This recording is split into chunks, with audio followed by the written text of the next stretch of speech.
Hello,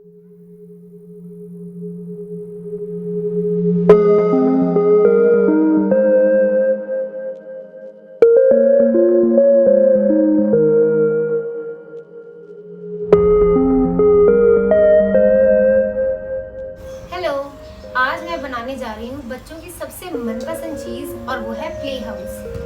lockdown में कहीं जा तो सकते नहीं हैं, तो इसलिए बजट फ्रेंडली भी रहेगा और घर पे बन जाएगा आसानी से। तो चलिए शुरू करते हैं। इसके लिए मैंने लिया है एक एसी का बॉक्स है, तो ये कंप्लीट इसका साइज है, और एक रेक्टेंगल शीट कार्डबोर्ड की शीट ली है। ये मैंने टीवी के बॉक्स में से काट ली थी। तो अब हमने इसको सेट करना है। चलिए करते हैं।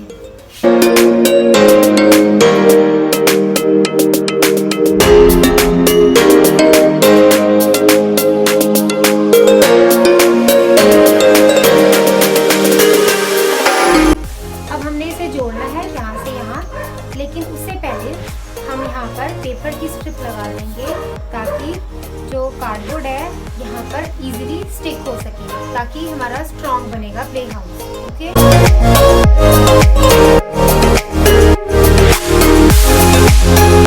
अब हमने दो साइड पे टेप्स भी लगा दी है फॉर एडेड स्ट्रेंथ।